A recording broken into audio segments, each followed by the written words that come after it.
L'été est installé, il fait chaud dans les maisons. On va parler des systèmes de climatisation. Est-ce que ça vaut le coup ou pas? Les inconvénients, les avantages. On va voir ça ensemble. Maison RT 2005, RT 2012, BBC RE 2020. Déphasage très mauvais. Isolation intérieure, ça aide pas. Donc dans cette vidéo, on va voir si ça vaut la peine d'installer une clim, oui ou non. Mais d'abord, bonjour à tous et à toutes. On est sur la chaîne Moltes Habitat. Une chose à savoir pour commencer cette vidéo, c'est que tout ce qui est fluide et gaz des climatisations, c'est réglementé. Il faut que tu passes par un professionnel qui te fasse la mise en service si tu installes toi le matériel. Ça, il faut le savoir, c'est obligatoire. D'accord? Donc, c'est comme ça. Tu peux pas faire autrement. Maintenant, tu sais que moi, à la maison, depuis mes vidéos YouTube, j'ai une clim gainable, un split en bas, tout est climatisé. Donc, est-ce que je regrette depuis le temps pour le peu de chaleur, comme tout le monde dit?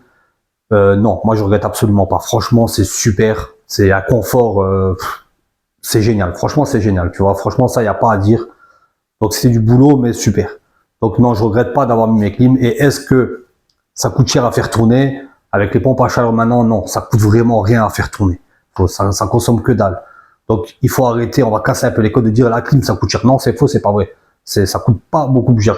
Ma petite piscine Intex dans le jardin, elle me coûte plus cher à faire tourner que mes climatisations. Ça, il faut le savoir, d'accord?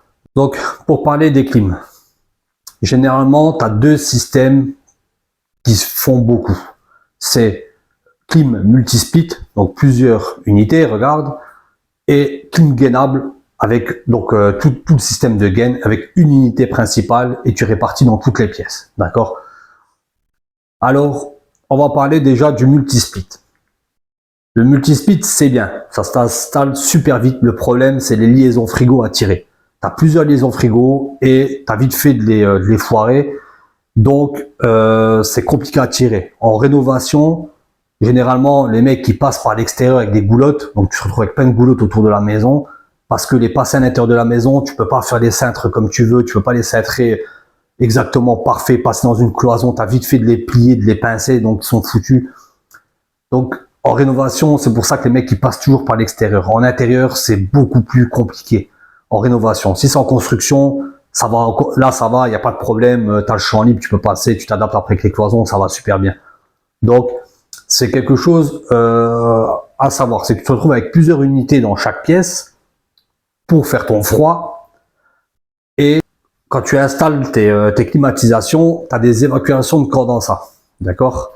Généralement, les évacuations, elles sont faites, soit c'est prévu à la construction, donc tu as des évacuations des siphons directs spécialement pour les clims, donc tu n'as pas besoin de pompes de relevage.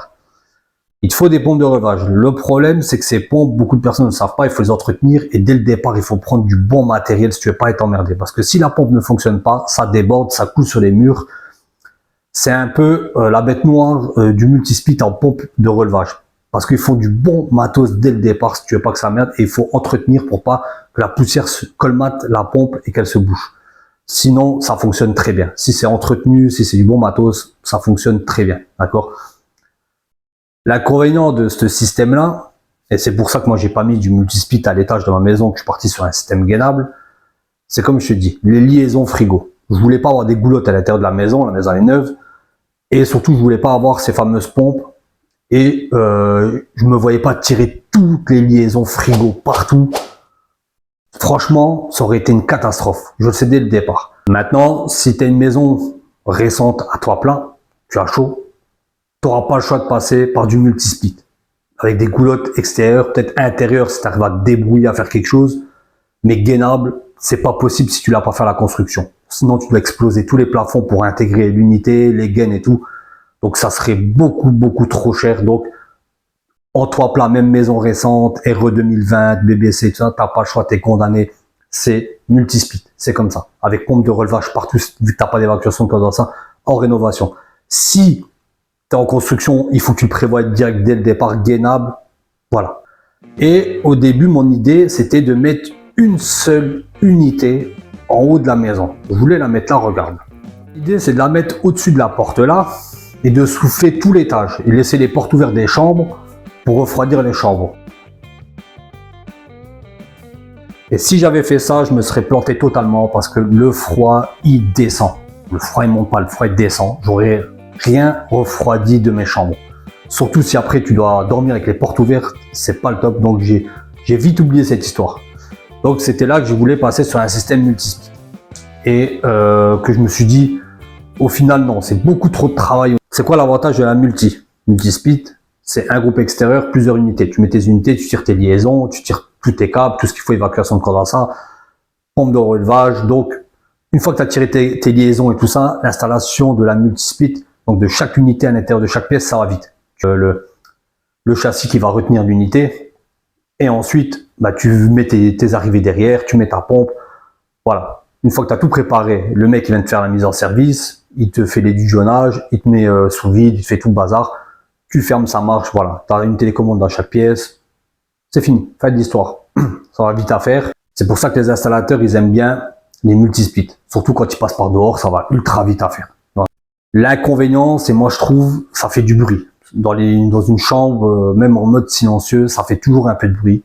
Et les pompes de relevage, qu'elles fonctionnent vraiment bien, tu vois, moi j'ai envie de dormir l'esprit tranquille, tu vois. Donc voilà, donc si tu as une maison, on va dire, tu as un plein pied, comble perdu, tu fais comme tu veux. Et là, tu as le champ libre.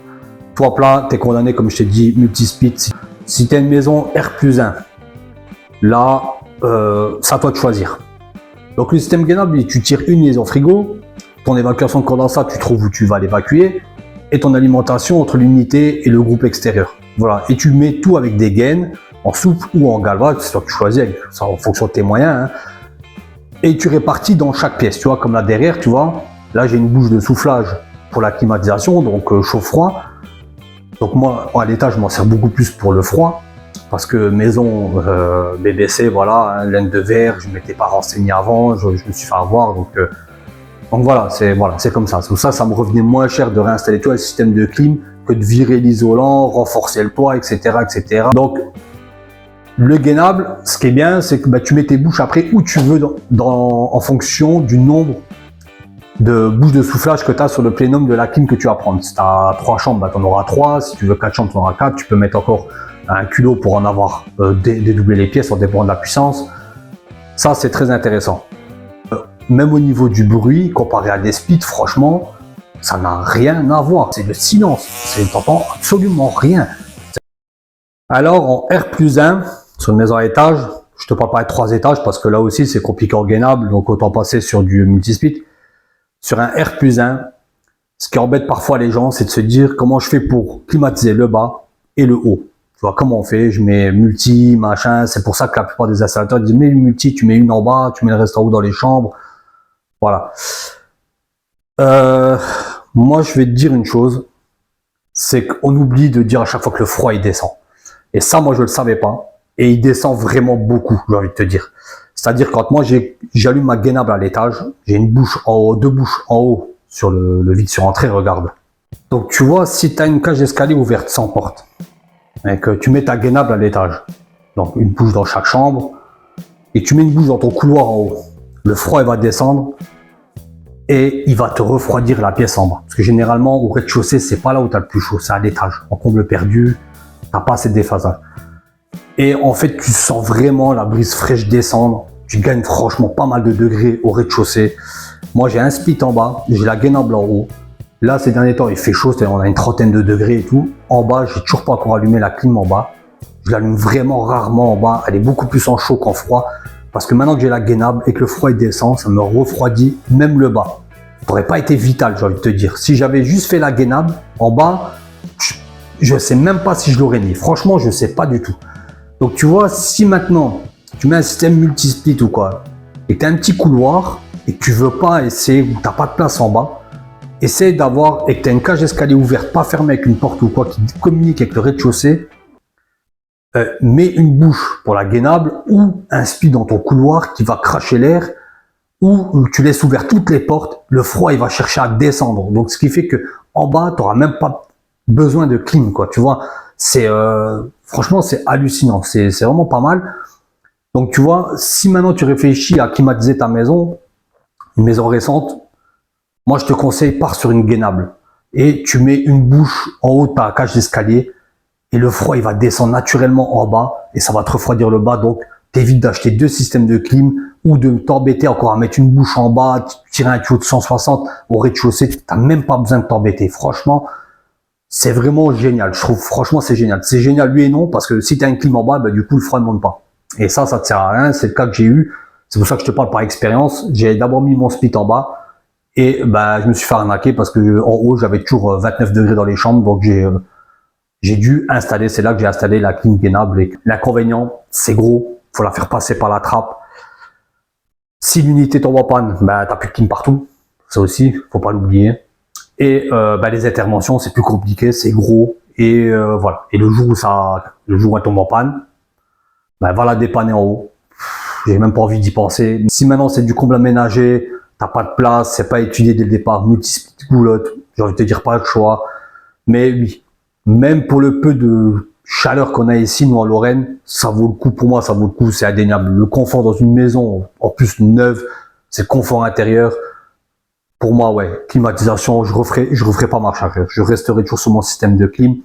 C'est toi qui décides. Tu regarderas l'autre vidéo, donc là au moins tu auras plus d'explications sur les différents systèmes. Mais voilà. Donc en clim, voilà. La grosse chose à retenir, c'est le froid il descend. Donc n'oublie pas ça.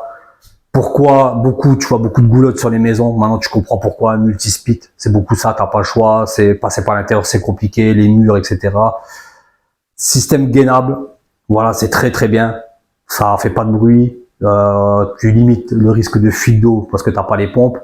BBC RT 2005, RT 2012, RE 2020, en courbe perdue, gainable, boum, ça descend jusqu'en bas, t'es tranquille. Parce que maintenant, la plupart des maisons en R1, en R+1, elles ont les cages ouvertes. Si t'es en plein pied, comme je te dis, tu choisis. C'est toi qui vois, là, t'as libre champ. Ça, c'est comme tu veux, tu fais comme tu veux. Merci d'avoir suivi la vidéo. Comme d'habitude, si t'es pas abonné, pensez à vous abonner, partager, mettez un like. Dis-moi ce que tu penses de système de clim dans les commentaires ou quoi. Et puis, merci d'avoir suivi la vidéo. Allez, salut, à bientôt pour une prochaine vidéo. Ciao.